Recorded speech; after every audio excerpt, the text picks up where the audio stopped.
Mais bonjour tout le monde. Eh oui, ça fait une semaine qu'on s'est vus. Et je pense que maintenant vous avez fini l'école. Vive les vacances. Bon, j'espère que le temps va s'améliorer. Il fait pas froid, mais voilà, que vous puissiez profiter vraiment à fond et vous amuser, vous reposer. Parce que cette année n'a pas été facile à l'école et l'année pas facile du tout d'ailleurs à tous les niveaux. Mais je sais que le Seigneur vous a aidé. Et avant de parler de l'histoire biblique, qui est assez spéciale, et c'est vrai que c'est la saison maintenant des mariages. Est-ce que vous avez déjà été à un mariage? On va en parler après, d'accord? Entre-temps, on va chanter de tout notre cœur pour Jésus. Je vous dis à tout à l'heure. Ciao!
Si tu as de la joie au cœur, frappe des mains.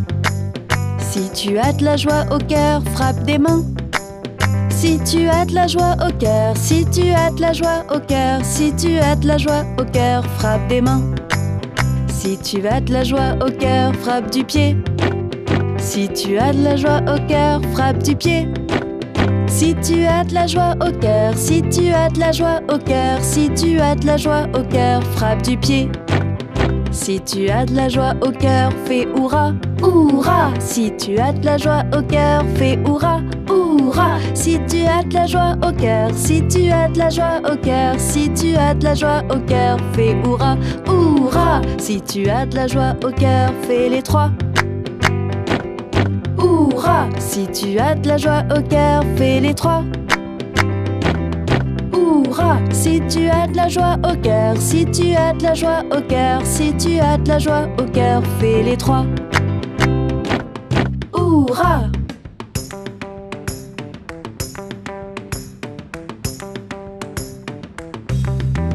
Si tu as de la joie au cœur, si tu as de la joie au cœur, si tu as de la joie au cœur, frappe des mains. Si tu as de la joie au cœur, si tu as de la joie au cœur, si tu as de la joie au cœur, frappe des mains.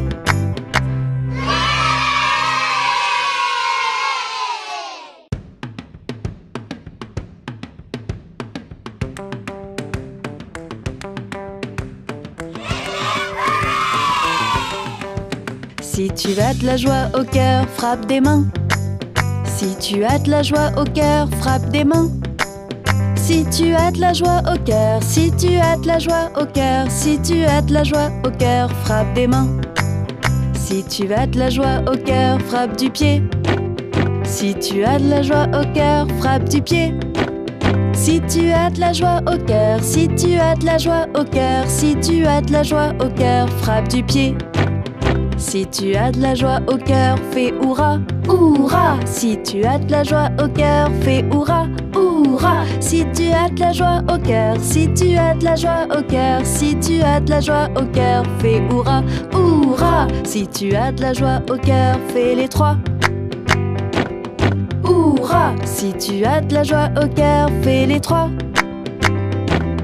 Hurrah! Si tu as de la joie au cœur, si tu as de la joie au cœur, si tu as de la joie au cœur, fais les trois.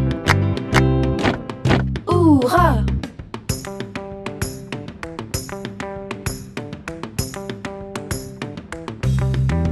Si tu as de la joie au cœur, si tu as de la joie au cœur, si tu as de la joie au cœur, frappe des mains. Si tu as de la joie au cœur, si tu as de la joie au cœur, si tu as de la joie au cœur, frappe des mains.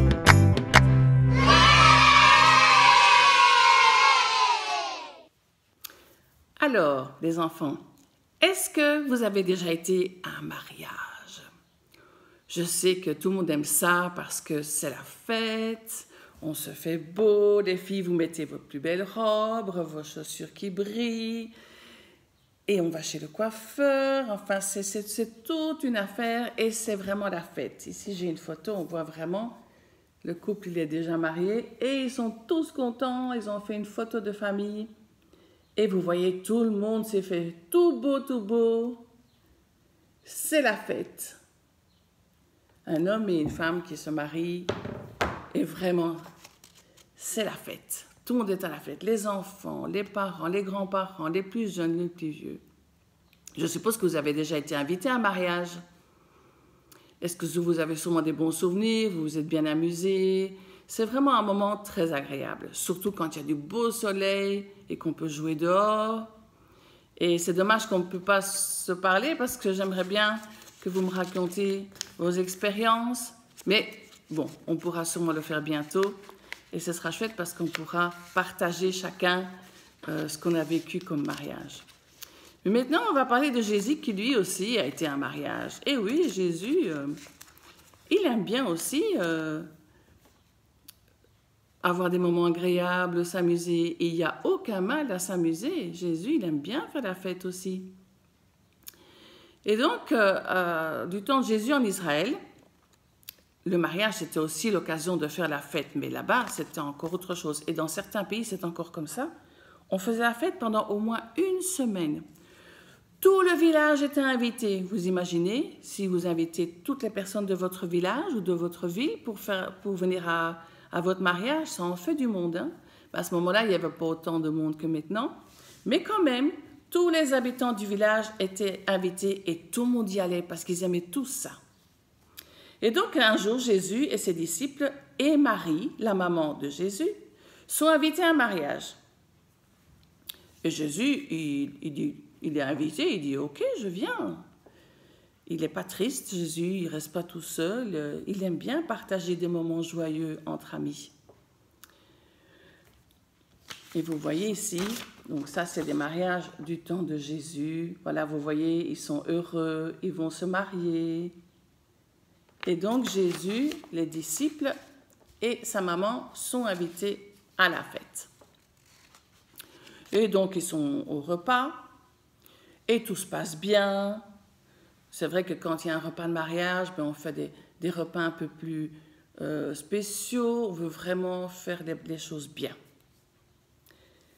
Et voilà que les serviteurs, donc ceux qui servent au repas, le repas, l'eau et le vin, se rendent compte tout à coup qu'il y a une catastrophe, il y a vraiment quelque chose de très très ennuyeux, c'est qu'il n'y a plus de vin. Et du temps de Jésus, un mariage sans vin, c'était bizarre, quoi. Donc ça va, si la fête doit se terminer sans vin, ça va pas aller, quoi. Et donc les serviteurs viennent voir Marie, mais qu'est-ce qu'on va faire? Elle dit, allez voir Jésus, allez voir Jésus.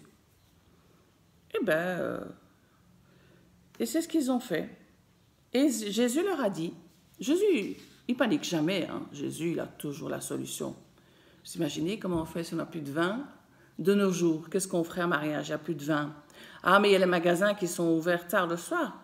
Oui, mais on est au milieu de la campagne, il n'y a pas de magasins qui sont ouverts tard le soir. Qu'est-ce qu'on fait? On n'a pas de solution. Mais Jésus, lui, il ne s'inquiète pas. Il n'y a pas de vin? Bon, tout de suite, il dit aux serviteurs, allez me chercher 6 jarres. Des jarres, donc ce sont des pots, des grands pots qui peuvent contenir 100 litres d'eau. 100 litres, vous imaginez ce que c'est? Quand vous voyez les bouteilles en plastique d'eau, c'est en général 1 litre. Et là, on peut en mettre 100 fois plus. Et ce sont comme des vases en terre cuite, donc comme des pots. Et en général, on mettait de l'eau là-dedans. Et donc, il a dit aux serviteurs, allez me chercher ces jarres et remplissez d'eau. Remplissez-les d'eau. Les serviteurs auraient pu dire à Jésus, mais c'est pas de l'eau qu'on a besoin, c'est du vin. Mais est-ce qu'ils ont discuté? Non, ils ont fait confiance à Jésus. Et Jésus, il leur a dit de mettre de l'eau, ils ont mis de l'eau. Il faut faire confiance à Jésus, parce qu'il a la solution. Quand toi, tu as un problème, oui, c'est vrai que ça peut te rendre triste, ou tu es embarrassé. Je ne sais pas quel genre de problème tu pourras avoir, mais toutes sortes de problèmes à l'école, un problème de cahier, ou je ne sais pas, tu peux être triste. Mais quand c'est comme ça, ne reste pas triste et ne t'inquiète pas, parle à Jésus, il a la solution. Il va t'écouter. Il ne va jamais dire « Oh non, je n'ai pas le temps, je ne t'écoute pas ». Si, il va prendre le temps de t'écouter. Et il va toujours t'écouter et il ne va jamais dire « Oh, c'est pas grave ».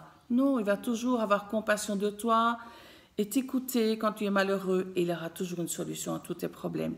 Donc, il faut vraiment lui faire confiance et lui laisser apporter la solution. Il sait mieux que toi ce que tu as besoin, n'est-ce pas? Ah oui, hein. Et donc, qu'est-ce que Jésus a fait? Il leur a demandé de remplir les jarres. Donc, 6 jarres d'eau de 100 litres. Pour ceux qui ont fait des calculs là, pendant les examens, 6 fois 100, ça fait 600 litres. Waouh! Eh bien, tout simplement, l'eau a été transformée en vin par Jésus. Il n'a rien fait de particulier, il leur a dit. Et comme ils ont obéi, les serviteurs, eh bien, il leur a dit, allez porter. Et on va lire dans la Bible. Tout ça, ça se passe dans Jean. Donc Jean est un évangile. Donc c'est le 4e livre du Nouveau Testament. C'est pas l'épître de Jean qu'on trouve à la fin de la Bible où il y a un devant ou un deux.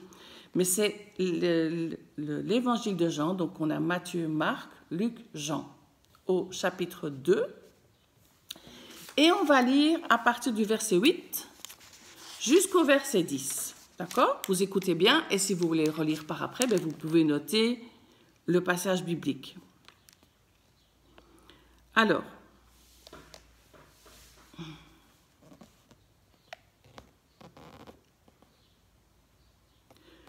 Jésus dit aux serviteurs, donc c'est ce que je vous ai dit, remplissez ces récipients avec de l'eau.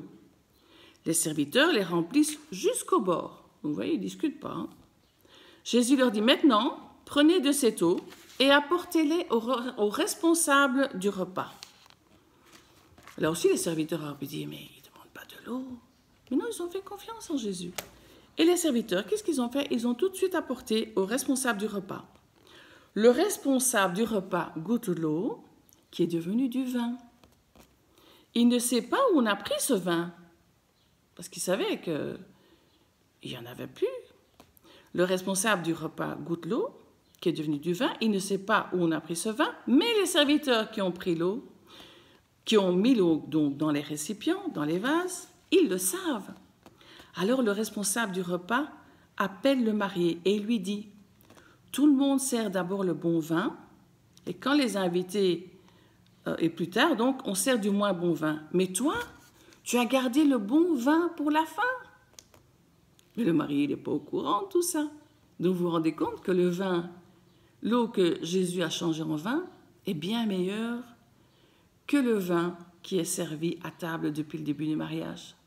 Donc vous voyez que quand Jésus fait quelque chose, il le fait parfaitement. Oui, c'est vrai qu'il aurait pu changer de l'eau en vin et du vin, bon, pas terrible. Non, Jésus, il fait les choses bien, toujours. Et donc, il a changé l'eau en vin et c'était du vin de qualité, le meilleur. Et donc, mais lui, il ne savait pas tout ça, le chef du repas. Et donc, il a dit au mari, mais toi, tu as gardé le meilleur vin pour la fin. Ah ben oui, mais c'est le vin de Jésus, c'est pour ça qu'il est le meilleur. Et donc, voilà que Jésus, tout simplement, a résolu le problème. Et dans la vie, c'est comme ça. Quand tu as des soucis, eh bien, adresse-toi à Jésus. Il aura la solution.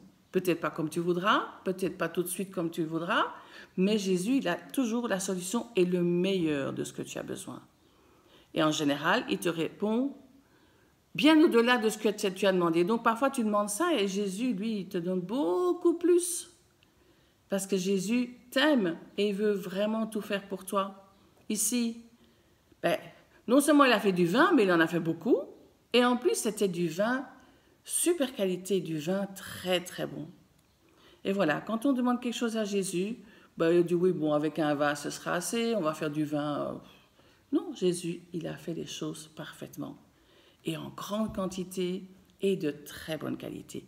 Et Jésus, il est comme ça. Et donc, personne ne s'est rendu compte de rien, sauf que c'est les serviteurs, ceux qui ont rempli les vases avec l'eau, qui ont transporté tous ces litres, parce que ça devait être lourd, 100 litres d'eau. Et donc, les disciples et les serviteurs étaient au courant. Et ils sont vraiment en admiration, ils sont émerveillés du miracle que Jésus a fait. Et ça, c'est le premier miracle de Jésus. Et en voyant ça, ils croient encore plus en Jésus. Ils sont vraiment... waouh, émerveillé devant Jésus. Mais qu'est-ce qu'il a fait Jésus là? Non seulement il a secouru, il est venu au secours des serviteurs qui n'avaient plus de vin, mais en plus il en a fait beaucoup et d'une qualité exceptionnelle. Ça, c'est Jésus. Il faut vraiment le remercier pour sa grandeur, pour sa puissance. Et Jésus, parfois, quand tu as un problème, mais les autres, ils ne se rendent pas compte de ton problème. Parce que non seulement peut-être que tu n'y en parles pas, mais ça ne se voit pas sur ton visage, et c'est peut-être quelque chose qui se passe dans ton cœur. Mais ce n'est pas important ça. Mais toi, tu sais que le Seigneur, il est au courant, et il est là pour te consoler, pour te rassurer, pour te guérir, pour vraiment t'encourager. Et ça, c'est le principal. Même si les copains ne sont pas là pour t'encourager ou pour te dire des bonnes choses, Jésus, il est là. Et ça, c'est l'ami le plus fidèle, qui est là jour et nuit, matin, soir, n'importe quand tu as besoin, il est toujours là. Alors il faut vraiment le remercier parce qu'il est grand. Et Grâce à Jésus, donc, le repas a pu continuer et tout le monde a pu profiter de la fête jusqu'au bout. Et oui, grâce à Jésus, il y a eu beaucoup de joie.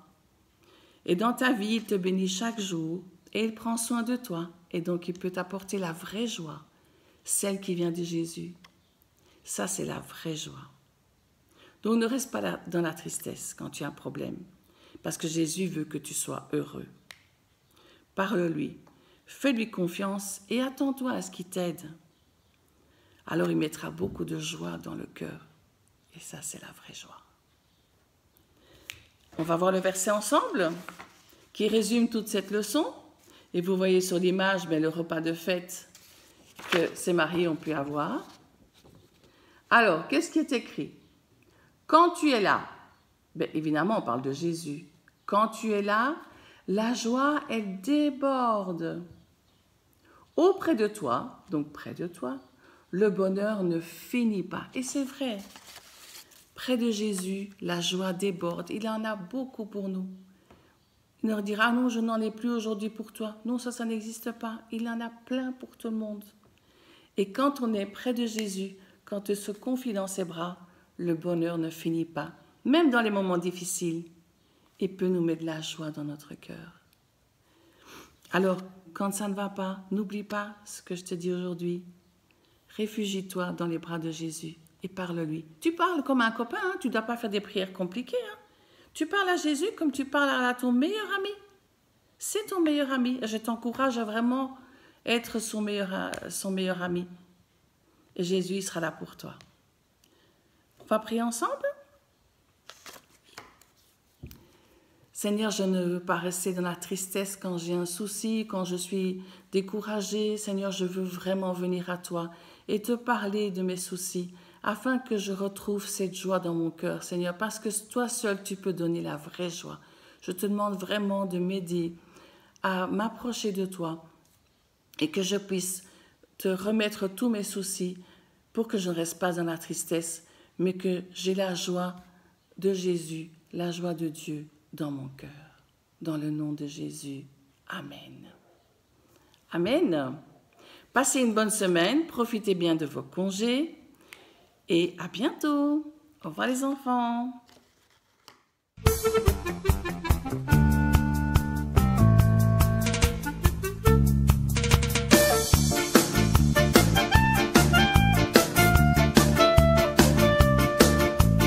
Poussez des cris de joie, vous tous, habitants de la terre, servez Dieu avec joie.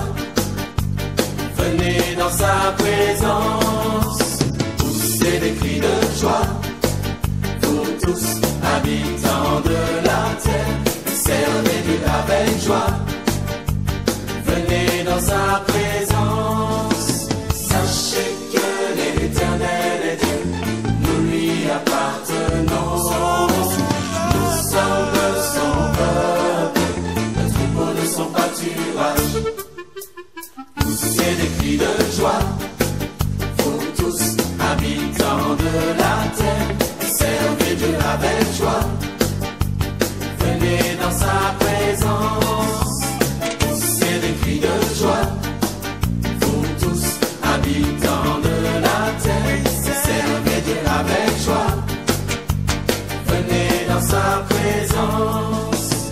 Entrez dans ses portes avec des louanges, dans ses chants avec des chants, célébrer son saint nom.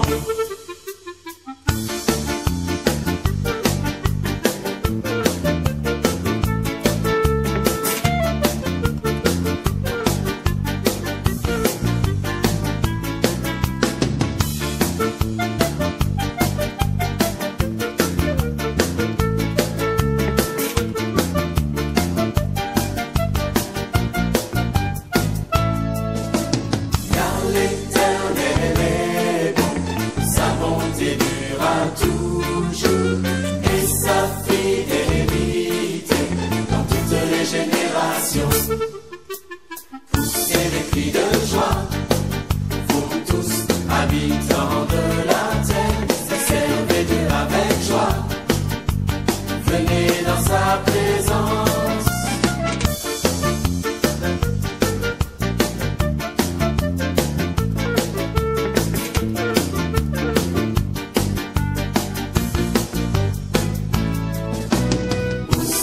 cris de joie. Vous tous, habitants de la terre, servez-nous avec joie. Venez dans sa présence, poussez des cris de joie. Vous tous, habitants de la terre, servez-nous avec joie.